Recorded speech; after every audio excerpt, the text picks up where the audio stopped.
Welcome to the Dating Kinky Podcast, a cast about love, sex, romance, and kink. Coming back from an amazing vacation is a challenge, not just physically, but mentally. And when that coming back is beset by additional stressors, well, I don't know about you, but it throws me off my game. In this case, for a whole week. Our flight was canceled, so we had to stay in California for an extra 24 hours. Oh, the horror. It was actually quite nice. But I had time-sensitive things to do when getting home, like move a bunch of my stuff from one place to another, and a surprise birthday party for my partner, and then, totally unexpectedly, a minor medical emergency. But I made it through, none the worse for wear. And today I'm talking about a somewhat contentious subject, the idea of testing or screening people during the dating process. I will state now that I am all for it, 100%. I don't go out of my way to do it. More like I don't go out of my way to avoid things that might upset people when we are potentially connecting for fun or play or whatever. And that ends up being a natural screening process. Today, I'm talking a bit about this subject. I hope you'll chime in. How do you screen for partners for play, dating, or love? In a private kink-adjacent group I'm in on Facebook, probably 98% male-identifying for context, a recent post asked, "Sometimes we go about the subject of women as if they are these fragile, flowery beings, ignoring that there are some very powerful negative sides to women that undermine our being as men. Some women are so compromised in their habitual negative thinking, feeling, and behaving that they are beyond salvage. Has anyone read this book?" The book they posted was titled An Exclusive Guide to Damaged Women. My reply was both automatic and simple. I don't really think it matters if someone is damaged or not. It's not about them. It's about you. Do whatever you are willing and enjoy doing, and don't do the rest. Then it doesn't matter about reading them or whatever, because you are living your best life. I got a lot of pushback.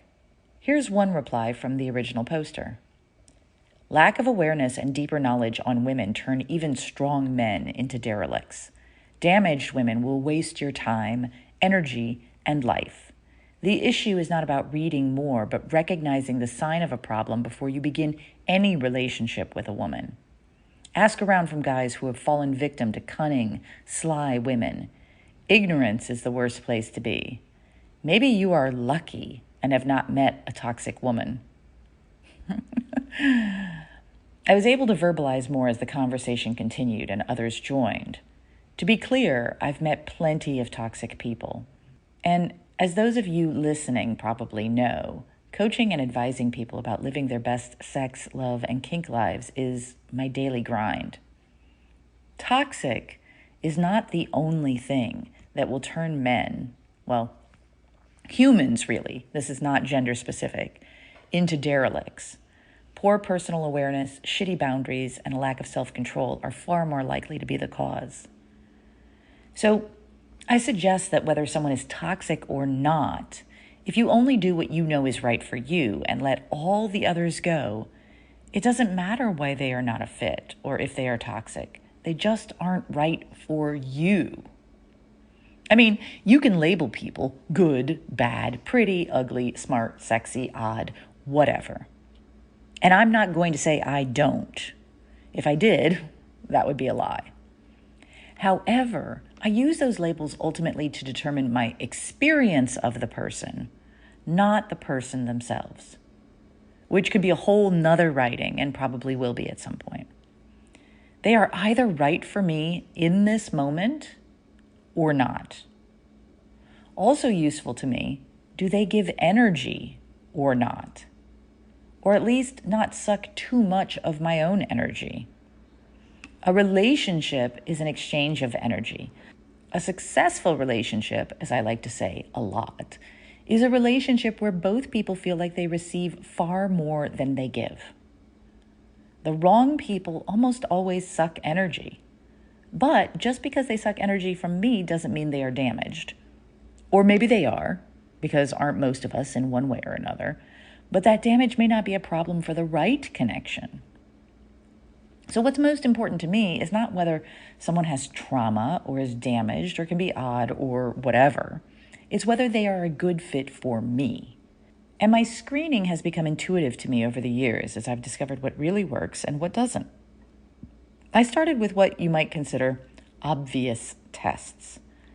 One I've written about before is the easiest for me. Say no. This may not work for everyone, but it's a good one for me. I simply say no to something. It's easy. A date request? I'll say no to that day rather than clearing my schedule. I always have plans for something, even if it's just chilling by myself and reading. And then I see what happens. How a person reacts to a no tells me a great deal about whether they are a good fit for me. I also write my dating profiles to screen people out by putting as much me into the profile as possible. If they don't like it, great. Pre-screening works. If they do like it, well, we can get deeper into details. Of course, that's not all. I also like to see how they take being wrong.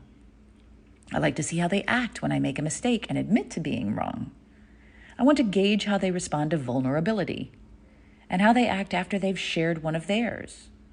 Does their demeanor change when they're introduced to something new? How are they in groups of people they don't know? And more. So much more. Now, I don't do all of this screening in the first conversation or the first date. I wouldn't even say I do all of it in the first year or the first 5 years. It's second nature to me now to notice the rough spots and think of what those might mean to me and our fit over the long term. I'm constantly adjusting my experience of the person and what I can plan for and with them. And as people change, the same screenings over years might give radically different results. What are your thoughts? What do you screen for in the people you engage with for play, dating, or love? Is it a natural process, or do you specifically make an effort to test people? Maybe both. Are you willing to share how you might screen and when it's important to you? Thank you for joining me today. If you love this episode, please share it with others who would enjoy it. And please do join me on our new apps available in the Google Play and Apple App Stores. Dating Kinky. It's built by Kinksters for Kinksters, poly, queer, trans folk, and anyone not quite vanilla, and it's free. Find me on FetLife as Nookie Notes, and on Twitter, Pinterest, YouTube, Facebook, and Medium as Dating Kinky. We are on Instagram as Dating Kinky Official, all one word. Also, find me on the new Moan app in beta for iPhone. I'm Miss Nookie there. TheMonapp.com. Have a kinky day, and I'll catch you next episode.